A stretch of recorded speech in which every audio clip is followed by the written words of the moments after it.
హైదరాబాద్ మహానగరంలో హైడ్రా మళ్లీ దూకుడు పెంచింది. కొద్ది రోజులుగా కూల్చివేతలకు దూరంగా ఉన్న హైడ్రా బృందం ఆదివారం మళ్లీ అక్రమ నిర్మాణాలను కూల్చివేత ప్రక్రియ మొదలుపెట్టారు. దీంతో చెరువులు, నాలాలు ఆక్రమించి నిర్మాణాలు చేసిన వారి గుండెల్లో దడ మొదలైంది. ఉదయాన్నే అమీన్పూర్, కృష్ణారెడ్డిపేట ప్రాంతానికి చేరుకున్న హైడ్రా బృందం చెరువు భూమిని ఆక్రమించి చేపట్టిన అక్రమ నిర్మాణాలను కూల్చివేస్తున్నారు. బఫర్ జోన్లలోని ప్రభుత్వ భూముల్లో పక్కా భవనాలు, అపార్ట్మెంట్లు నిర్మించారు.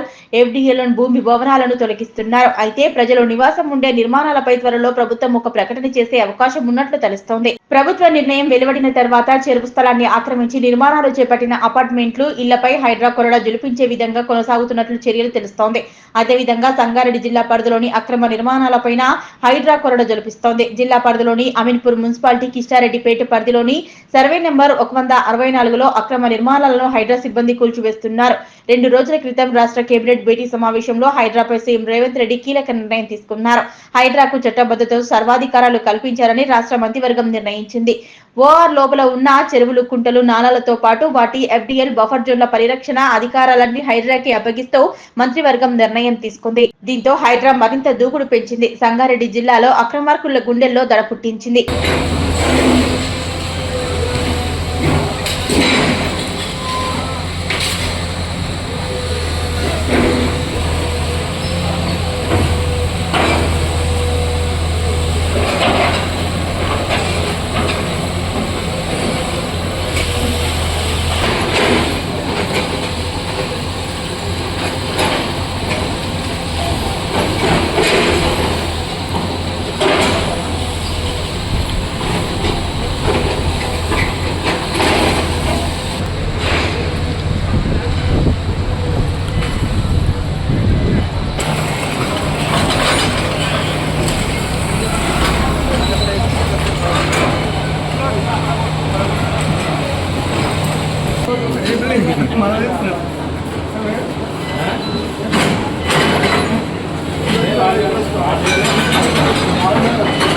సైలెంట్